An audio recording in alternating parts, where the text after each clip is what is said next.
The Harry Potter movies are beloved among fans of the books and the wizarding world, but they are not perfect adaptations, and the way Hermione was portrayed is a big reason why they aren't flawless. The world of Harry Potter became a worldwide phenomenon with the publication of Harry Potter and the Philosopher's Stone in 1997. Just 4 years later, Harry Potter and Company made the jump to the big screen. The Harry Potter movie series was also a pop culture phenomenon, launching the careers of its young cast and being well received by fans of the book series. However, the movies had to make some adjustments to the characters and stories that weren't always beneficial. Many characters, like Peeves, were completely left out, many others were changed, and some key moments were omitted. Unfortunately, and despite being a main character, Hermione went through this and more, and she was very different from her portrayal in the books. Hermione was given other characters' lines. Ron Weasley, Rupert Grint, and Hermione Granger, Emma Watson, smiling in the Hogwarts Great Hall in Harry Potter. Hermione is a key member of the Golden Trio, being the most knowledgeable and disciplined one of the group, always looking to learn more to become the best which she could be. Hermione is a fan-favorite character in the world of Harry Potter and has many great and key moments throughout the book series, but the movies weren't respectful of that.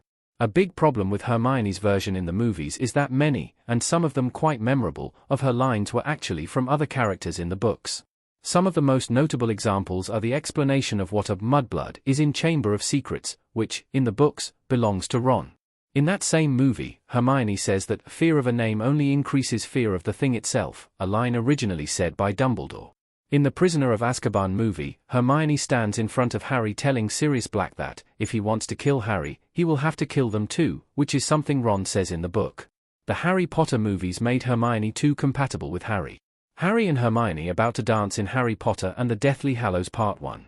Everyone who read the Harry Potter books knows that Hermione and Harry are always friends, and her romantic bond with Ron is a slow burn. However, the movies did this differently. The Harry Potter saga changed some of Hermione's traits and moments from the books to make her more compatible with Harry. This was also thanks to changes made to Harry and Ron, with the first being portrayed as the brave one of the group, Ron being the comic relief, and Hermione being the brains. This gave Harry and Hermione more interactions and time together, and the movies even showed them comforting each other and working together to essentially save the world. The movies also left out moments from the books where Harry and Hermione's views and personalities clashed, which are key to their brother and sister dynamic in the novels. To make this even worse, Deathly Hallows, Part 1 has a dance scene between Harry and Hermione while Ron is gone, further building the idea that Harry and Hermione are soulmates. This ultimately affected Hermione and Ron's relationship, which wasn't believable in the final 3 movies, as the saga spent way too much time building that bond between Harry and Hermione. This also affected Harry and Ginny's relationship, taking away its credibility by not developing it properly. The Harry Potter movies omitted Hermione's crueler side. Hermione Granger holding her wand in Harry Potter. Hermione is very intelligent, knowledgeable, skilled, and a great and loyal friend, but she isn't perfect and definitely isn't kind all the time. Hermione is a layered and complex character, and as such, there are many shades to her that the movies either downplayed or omitted, for whatever reason. In the books, Hermione showed her darker, crueler, and vengeful side many times, and not only with enemies of the Golden Trio. One of her most notable cruel moments is when she learned that Rita Skeeter was an animagus, taking the form of a beetle to secretly listen in on private conversations. To stop her, Hermione trapped her in a jar with an unbreakable charm to stop her from writing more harmful pieces. In Order of the Phoenix, when a member of the Order betrayed the group, her face spelled snitch in acne as a result of a spell by Hermione. On top of that, Hermione was also mean to her own friends many times, especially Ron, often snapping at him, but they always ended up putting up with her. Hermione was rarely vulnerable in the movies. Hermione pointing her wand at an unknown character with Ron and Harry standing behind her. A key element to making a character relatable is their vulnerability.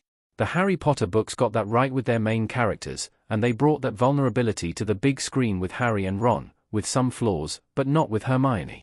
As the brains of the group, Hermione was portrayed as always knowledgeable, rarely not having the answer to something. This led to Hermione in the Harry Potter movies being always confident, cool, calm, and collected, hardly ever panicking or admitting to not knowing something.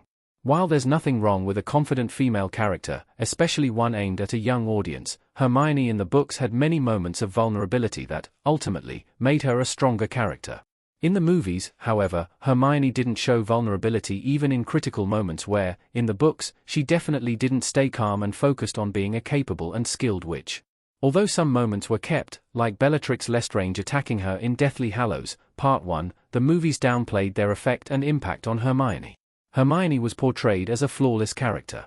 Hermione sitting in a classroom and looking confident in Harry Potter and the Sorcerer's Stone. On the topic of Hermione's lack of vulnerability, this led to the Harry Potter movies making her a perfect, flawless character. The movies' version of Hermione did have some unpleasant traits, such as how bossy she could be, but these were brushed off as the saga progressed without character development. In the books, Hermione's bossiness also decreased but never disappeared, as the young witch learned from her mistakes and experiences and grew. The book's version of Hermione was often close-minded, inflexible, and it was very hard to make her change her opinion, even when she was proven wrong. Hermione in the movies was always right, turning her into a know-it-all type of character, too, even though she had the knowledge to be right many times, and leaving no room for character development. This also impacted her relationships, which takes me back to the above-mentioned point of Hermione being made as a perfect match for Harry. Ron, on the other hand, was a mostly flawed character, with the movies focusing too much on those weaknesses.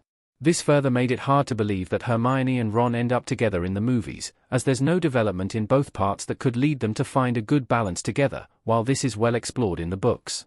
The Harry Potter movies removed Hermione's layers and complexity.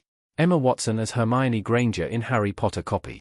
Most of these problems with Hermione's portrayal in the Harry Potter movies lead to a bigger problem. The Hermione that fans of the Harry Potter books